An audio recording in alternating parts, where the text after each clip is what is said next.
Guys, welcome to my YouTube channel NCERT। आज हम 10th class का first chapter chemical reaction and equation करने जा रहे हैं। So please listen attentively.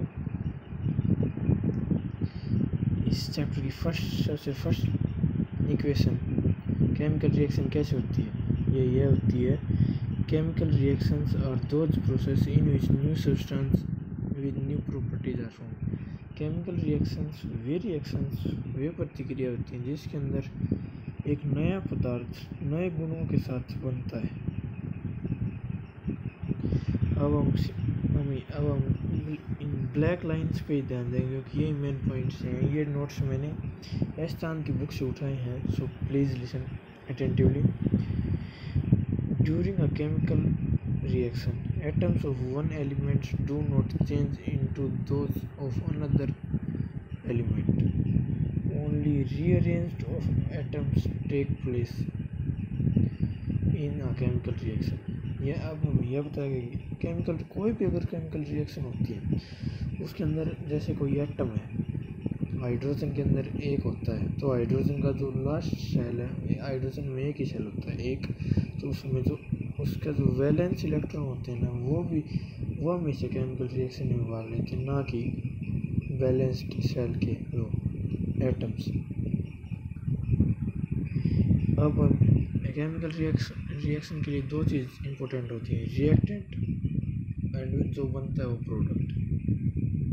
The substance which take part in a chemical reaction are called reactant. जो पदार्थ किसी भी केमिकल रिएक्शन में भाग लेते हैं उन्हें रिएक्टेंट बोलते हैं। And the new substance formed as a result of chemical reaction are called products. और केमिकल रिएक्शंस कोई भी रिएक्शन के बाद कुछ तो बनेगा, तो जो नया सब्सटेंस बनता है दो रिएक्टेंट्स के रिएक्ट करने पर उसे प्रोडक्ट बोलते हैं। जैसे कि हम एग्जाम्पल लेते हैं, मैग्नीशियम ऑक्साइड।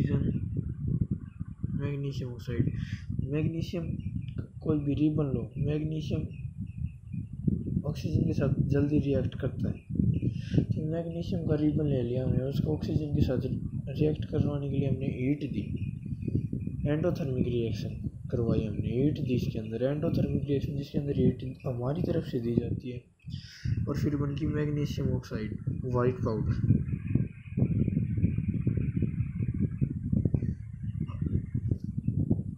अब हम नेक्स्ट पेज पे चलते हैं।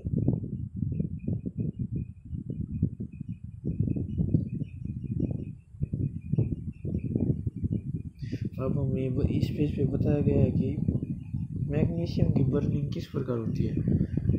Burning before burning in air the magnesium ribbon is clean bye rubbing with the sandpaper. This is done to remove the protective layer of basic magnesium carbonate formed on the surface of magnesium ribbon. अगर हमें magnesium को oxygen के साथ react करवाना है heat की presence में, oxygen की प्रेजेंस में हीट देकर रिएक्ट करवाना है, तो उस रिएक्शन से पहले हमें मैग्नीशियम के रिबन को सैंड पेपर खुरदरे कागज़ से घिसना होगा। उसके ऊपर एक प्रोटेक्टिव लेयर होती है बेसिक मैग्नीशियम कार्बोनेट की, जो लेयर उसको ऑक्सीजन के साथ रिएक्ट करने से बचाती है। अगर हम उस लेयर को ही हटा देंगे तो मैग्नीशियम का जो ये रिबन है वो ऑक्सीजन के साथ आसानी से रिएक्ट कर जाएगा। This is why magnesium ribbon react fastly with oxygen in presence of heat due to removing of this protective layer. Characteristic of chemical reactions. Chemical reactions की characteristic: evolution of गैस का बाहर निकलना, formation of precipitate छोटे छोटे कणों का बचना, change in colour में चेंज होना, change in temperature तापमान में परिवर्तन आना, चेंज इन स्टेट उसकी स्टेट में परिवर्तन आना। इवोल्यूशन ऑफ गैस जिसके अंदर गैस रिलीज होती है, फॉर्मेशन ऑफ पार्टिसिपेट जिसके अंदर पार्टिसिपेट फॉर्म्स करते हैं। अब इसका एग्जांपल हम लेते हैं, जिस प्रकार हम चीनी को पानी में मिलाते हैं और उसे गर्म करते हैं। तो अगर चीनी के अंदर अगर कोई इम्प्योरिटी होगी तो वो प्रेसिपिटेट नीचे जम जाएगी, जो भी नीचे जमती तो उसे प्रेसिपिटेट वो चेंज इन कलर। जैसे कि हमने देखा है कि हम घी, हमारे यहाँ लैंग्वेज में जिसे घी बोलते हैं, उस घी को हम अगर गर्म कर देते हैं, ज़्यादा गर्म कर देते हैं, ब्राउन कलर का हो जाता है। क्यों? उसके अंदर हमें टेम्परेचर हाई किया गया, चेंज इन टेम्परेचर। कोई भी केमिकल रिएक्शन होगी तो उसके अंदर टेम्परेचर राइज होगा, टेम्परेचर फॉल होगा। जिस प्रकार स्पेदी बोलते हैं, जिससे घरों को पेंट स्पेदी की जाती है, उस स्पेदी के अंदर हम वाटर डालते हैं तो बहुत ही ज़्यादा मात्रा में गैस रिलीज होती है। इससे यह पता चलता है कि केमिकल रिएक्शन अगर कोई भी होगी तो उसके अंदर टेम्परेचर में भी चेंज आएगा, चेंज इन स्टेट। जिस प्रकार केमिकल रिएक्शन हम बर्फ़ के साथ कराते हैं, हम बर्फ़ को किसी बर्तन में डाल के गर्म करते हैं, तो हम उसको हीट देंगे तो रिएक्शन होगी, तभी तो स्टेट बदलेगी, पानी में होगा। जिस प्रकार हम मोमबत्ती को जलाते हैं, कैंडल को जलाते हैं, तो उसको हीट मिलेगी, तभी तो वो वैक्स मोम पिघल जाता है और लिक्विड स्टेट में आ जाता है। केमिकल इक्वेशन, नेक्स्ट टॉपिक हमारा chemical equations. What are chemical equations? Chemical equations, the method of representing a chemical reaction with the help of symbols and formulas of substance involved in it is known as chemical equations. Chemical equations वे होते हैं जब हम किसी भी chemical reactions को उसके symbol के अकॉर्डिंग लिखते हैं। जो हमारी पीरियोडिक टेबल में उस सब्सटेंस का जो फार्मूला है उसके अकॉर्डिंग लिखते हैं तो उसे केमिकल इक्वेशन बोलते हैं।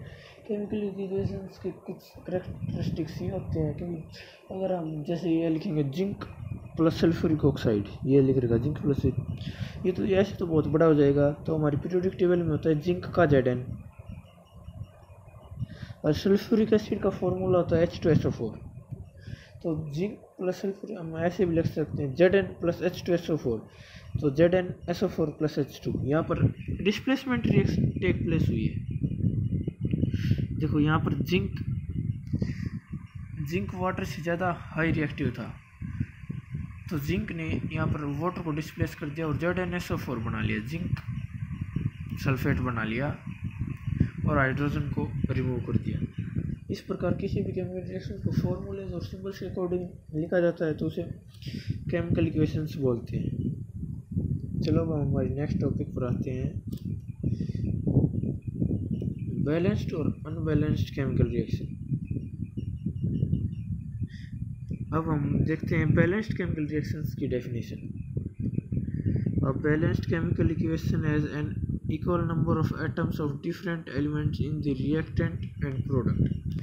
एक बैलेंस केमिकल रिएक्शन वह होती है जिसके अंदर रिएक्टेंट में और प्रोडक्ट में दोनों में एटम्स का नंबर सेम होता है। जिस प्रकार हम ये इक्वेशन लेते हैं Zn plus H2SO4 ZnSO4 plus H2। यहाँ पर हम देखते हैं Zn एक है और यहाँ पर भी हमारा Zn एक है। फिर देखते हैं हम H2 वाटर मॉलिक्यूल्स 2 हैं, तो यहाँ पर भी हाइड्रोजन गैस रिलीज हुई 2 वाटर मॉलिक्यूल। फिर S1 O यहाँ पर 4 हैं, यहाँ पर भी 4 हैं। इस प्रकार केमिकल रिएक्शन बैलेंस देखो, यहाँ पर रिएक्टेंट में यहाँ पर zinc 1 hydrogen atoms 2 sulphur 1 oxygen 4 ये हमारी बैलेंस्ड केमिकल इक्वेशन है। अब अनबैलेंस्ड केमिकल इक्वेशन,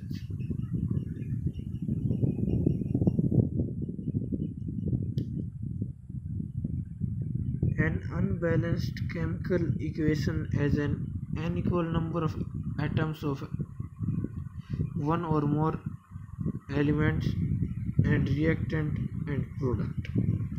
एक अनबैलेंस्ड केमिकल इक्वेशन वह इक्वेशन है जिसके अंदर रिएक्टेंट के अंदर कोई भी सब्सटेंस उसके मोलेक्यूल ज़्यादा है कम है और प्रोडक्ट में भी ज़्यादा है कम, उनका नंबर सेम नहीं है, उन्हें अनबैलेंस्ड केमिकल इक्वेशन बोलते हैं। जैसे यहाँ पर हम एग्जांपल लेते हैं H2 + O2 H2। यहाँ पर हमें देखने को मिलता है कि हाइड्रोजन के 2 एटम हैं, ऑक्सीजन के 2 एटम, लेकिन रिएक्शन के बाद H2O बन जाता है, ऑक्सीजन का 1 एटम कम होता है यहाँ पे, तो यह हो गया H2O। अगर हम इस इक्वेशन को बैलेंस करेंगे तो हम यहाँ पे H2O के आगे 2 लगा देंगे तो ये हो जाएगा 2H2O। तो यहाँ पर अब हमें एक और मुश्किल आई सामने, ऑक्सीजन तो बैलेंस हो गई लेकिन हाइड्रोजन 4 हो जाएंगे अगर 2 लगाएंगे, तो यहाँ पर हाइड्रोजन 2 है, तो हमें यहाँ पर भी हाइड्रोजन के आगे 2 लगाना पड़ेगा, जिससे 2H2O 2O2 हो जाएगा। इससे हमारी इक्वेशन बैलेंस हो जाएगी। चलो अब हमारे नेक्स्ट टॉपिक पर चलते हैं, वो है type of chemical reactions.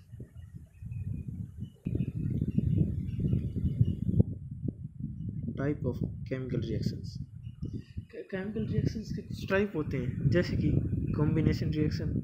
Combination reaction का तो हमें नाम पढ़ने से ही पता चल रहा है, कंबाइन होना। कोई भी 2 रिएक्टेंट एक सब्सटेंस बनाते हैं, एक प्रोडक्ट बनाते हैं, उसे कॉम्बिनेशन रिएक्शन बोलते हैं। डीकम्पोजिशन रिएक्शन, डीकम्पोज मतलब कंबाइंड सब्सटेंस का डीकम्पोज होना, टूटना। डिस्प्लेसमेंट रिएक्शन, डिस्प्लेसमेंट रिएक्शन वह रिएक्शन जिसके अंदर high reactive metal low reactive metal को डिस्प्लेस करता है। डबल डिस्प्लेसमेंट रिएक्शन, ये इसके अंदर आयंस के प्रोडक्ट और रिएक्टेंट के अंदर आयंस का इंटरचेंज होता है।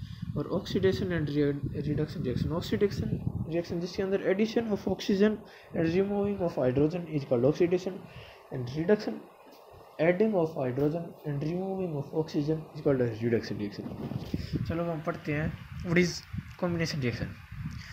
Those reactions in which 2 or more substance combine to form single substance are called combination reaction। वो रिएक्शंस जिनके अंदर 2 या 2 से अधिक सब्सटेंस मिलकर एक सब्सटेंस बनाते हैं उसे कॉम्बिनेशन रिएक्शन बोलते हैं। जैसे कि एग्जांपल लेते हैं हम, magnesium and oxygen combines when heated to form magnesium oxide.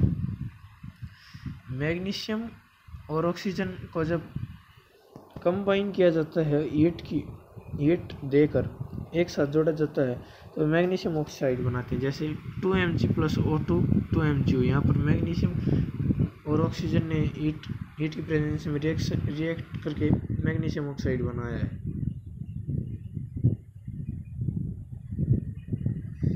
अब हमारे नेक्स्ट टॉपिक डिकम्पोजिशन रिएक्शन। इसके अंदर डिकम्पोज होता है।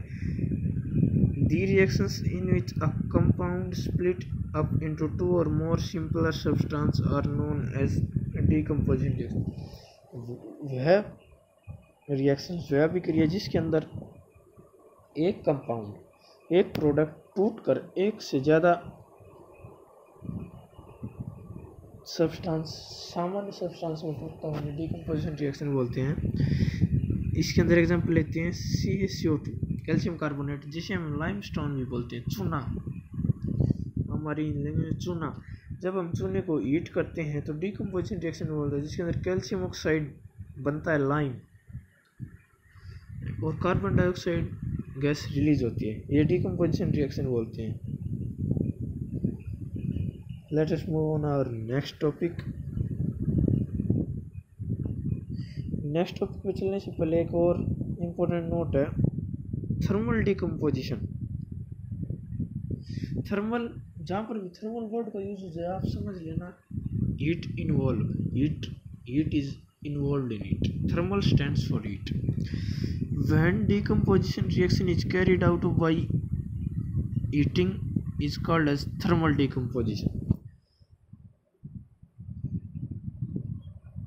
जब कोई डिकम्पोजिशन रिएक्शन होती है जिसके अंदर रिएक्शन के अंदर एक प्रोडक्ट 2 सिंपल मोलर सब्सटेंस में टूटता है, तो उसके अंदर हीट बाहर निकलती है, तो उस रिएक्शन को थर्मल डिकम्पोजिशन बोलते हैं। इसका हम एग्जांपल लेते हैं, sodium chlorate is decomposed in the presence of heat to form potassium chloride and oxygen। यहाँ पर सोडियम क्लोरेट को हीट किया जाता है। अगर सोडियम क्लोरेट को हम हीट करते हैं तो उससे बहुत ज़्यादा मात्रा में गर्मी निकलती है, because sodium it is potassium chlorate. अगर हम potassium, we know very well that potassium is very highly active.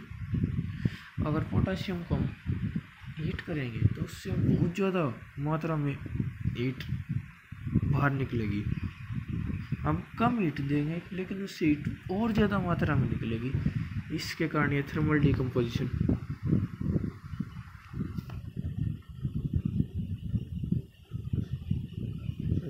और थर्मल डिकम्पोजिशन रिएक्शन एक और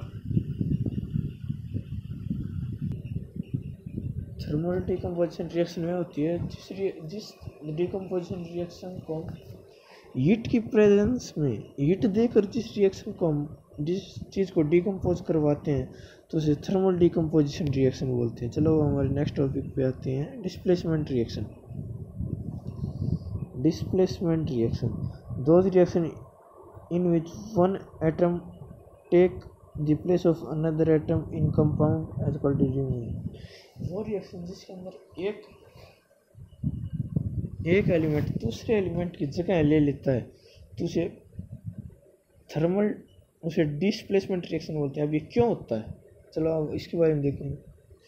अगर जैसे जिंक है और आयरन है, हाँ हमें इन दोनों में पता है कि iron is more reactive than zinc, iron is more reactive than zinc. Aluminium और आयरन लेते हैं, इसमें भी हमें पता है कि आयरन मोर रिएक्टिव है एल्यूमिनियम से आयरन।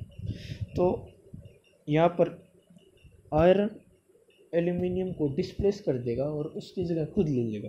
इस प्रकार हम एक एग्जांपल भी देखते हैं। इस एग्जांपल के अंदर कॉपर सल्फेट और जिंक को रिएक्ट करवाया है, तो इसके अंदर we know very well that copper is less reactive than zinc and zinc is high reactive than copper.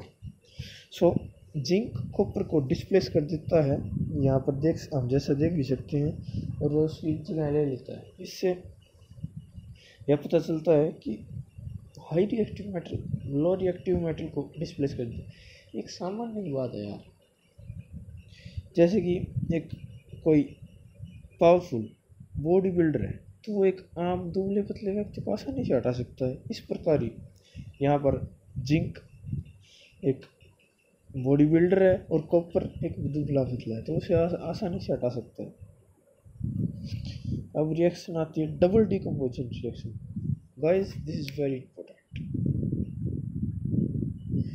Those reactions in which two compounds react by exchange of ions to form new compound is called adol। वो reactions जिसके अंदर दो compound react करते हैं और एक दूसरे के साथ आयंस को शेयर करते हैं और दो नए कंपाउंड बनाते हैं। डबल डिस्प्लेसमेंट मतलब दो रिएक्टेंट होंगे और दो या दो से ज़्यादा ही नए कंपाउंड बनेंगे, उसे डबल डिस्प्लेसमेंट रिएक्शन बोलते हैं। यहाँ पर Ag stands for silver and NO3 nitrate. Here silver nitrate and sodium chloride react and Ag take silver, यहाँ पर NaCl है सोडियम क्लोराइड, तो यहाँ पर सोडियम है वो क्लोराइड के साथ तो पहले ही था, वो उससे दूर जाना चाहेगा। कोई भी एक व्यक्ति दूसरे व्यक्ति के साथ ज़्यादा समय तक रहता है तो उससे दूर जाना चाहते हैं। इसी प्रकार आम बात है। तो फिर यहाँ पर सोडियम सबसे ज़्यादा रिएक्टिव है और सिल्वर बहुत ही कम रिएक्टिव है। Ag, Au, Sn, lead, tin, cop ये बहुत कम रिएक्टिव है। तो यहाँ पर सोडियम सिल्वर को नाइट्रेट से अलग कर देता है और सोडियम नाइट्रेट बनाता है। तो फिर आप बेचारा सिल्वर क्या करेगा, उसे डिस्प्लेसमेंट उसे भी अब अपनी वैलेंसी ऑक्टेट पूरा करना है, तो वह क्लोराइड के साथ जाके अटैच हो जाएगा और सिल्वर क्लोराइड बना लेगा। यह सिल्वर क्लोराइड ये रिएक्शन जब एक कंटेनर में होगी तो जो सिल्वर क्लोराइड बना ये नीचे एक प्रेसिपिटेट की फॉर्म में एक नीचे तलहटी में जम जाएगा। Now our next topic comes oxidation and reduction reaction. अब हम ऑक्सीडेशन आम बात है पढ़ने से देखने से पता चल रहा है, ऑक्सीजन को ऐड करना जैसे known as oxidation reaction. The addition of, इसकी दो डेफिनेशन बताई गई बुक में, चलो हम पढ़ते हैं। यार मैं तुम्हें साथ साथ नोट्स भी दे रहा हूँ, you can pause the video and read the notes. The addition of oxygen to a substance is called oxidation. किसी भी सब्सटेंस के अंदर ऑक्सीजन को ऐड करना ऑक्सीडेशन बोलते हैं, और the removal of hydrogen from any substance is called oxidation. ये ऑक्सीडेशन की ही दोनों डेफिनेशन है। अब हम रिडक्शन के बारे में पढ़ते हैं। रिडक्शन मतलब हाइड्रोजन ऐड करना, ऑक्सीजन रिमूव करना। The addition of hydrogen to a substance is called reduction. किसी भी सब्सटेंस के अंदर हाइड्रोजन को ऐड किया जाएगा तो उसे रिडक्शन बोलते हैं, यार ऑक्सीजन को रिमूव किया जाएगा तो उसे रिडक्शन बोलते हैं। अब आता है topic oxidising agent and reduction agent. Oxidise कराने वाले एजेंट, जो एजेंट्स ऑक्सीडेशन करवाने में सहायता करेंगे उन्हें ऑक्सीडाइजिंग एजेंट बोल देंगे।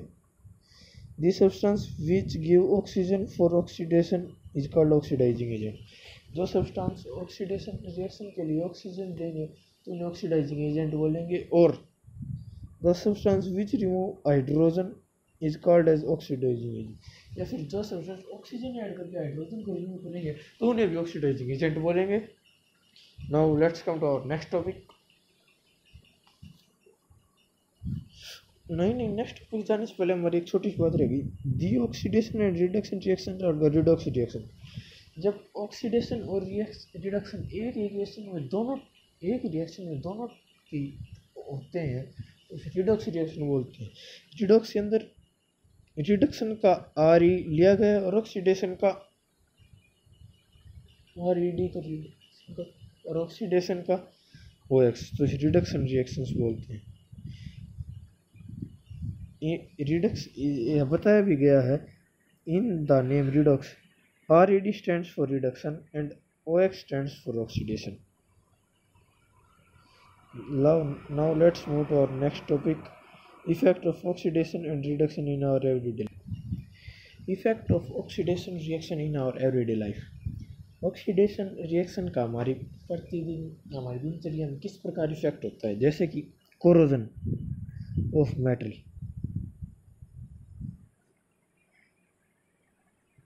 कोरोजन ऑफ मेटल, जंग लगना। जैसे corrosion is a process in which metals are eaten up gradually by the action of air, moisture और chemicals such as acid on their surface.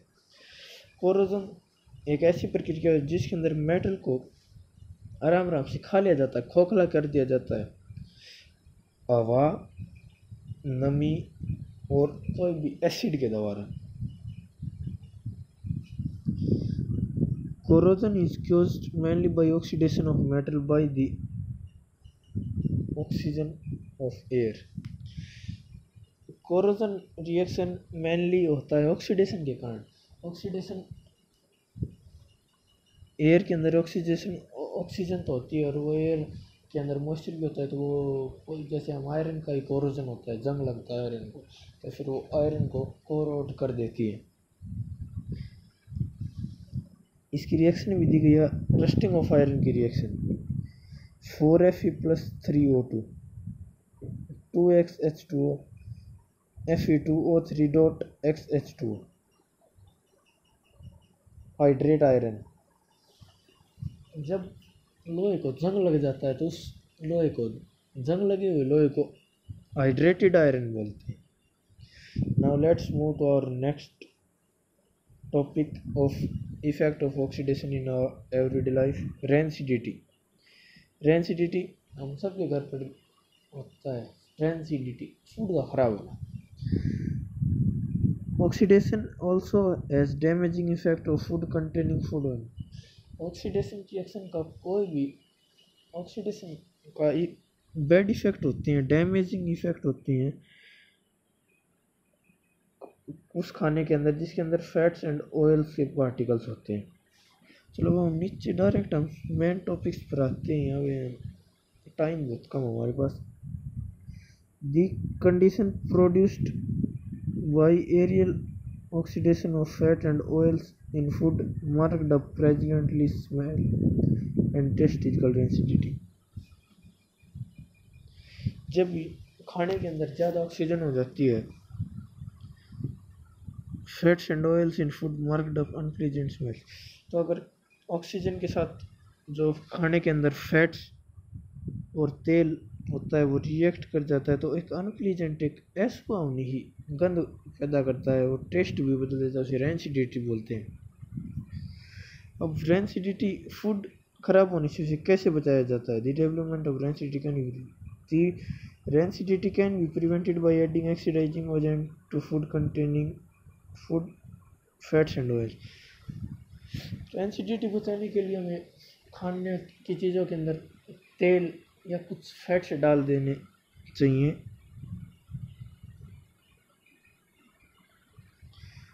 अब सेकंड पॉइंट पर आते हैं। Rancidity can be prevented bye packing fats and oil food in nitrogen gas. Nitrogen gas बहुत ठंडी होती है जिसके कारण वह ऑक्सीडेशन को होने ही नहीं देती, तो हम रैंसिडिटी होने से खाने को पैकेटों में बंद करके नाइट्रोजन गैस की प्रेजेंस में भी बचा सकते हैं।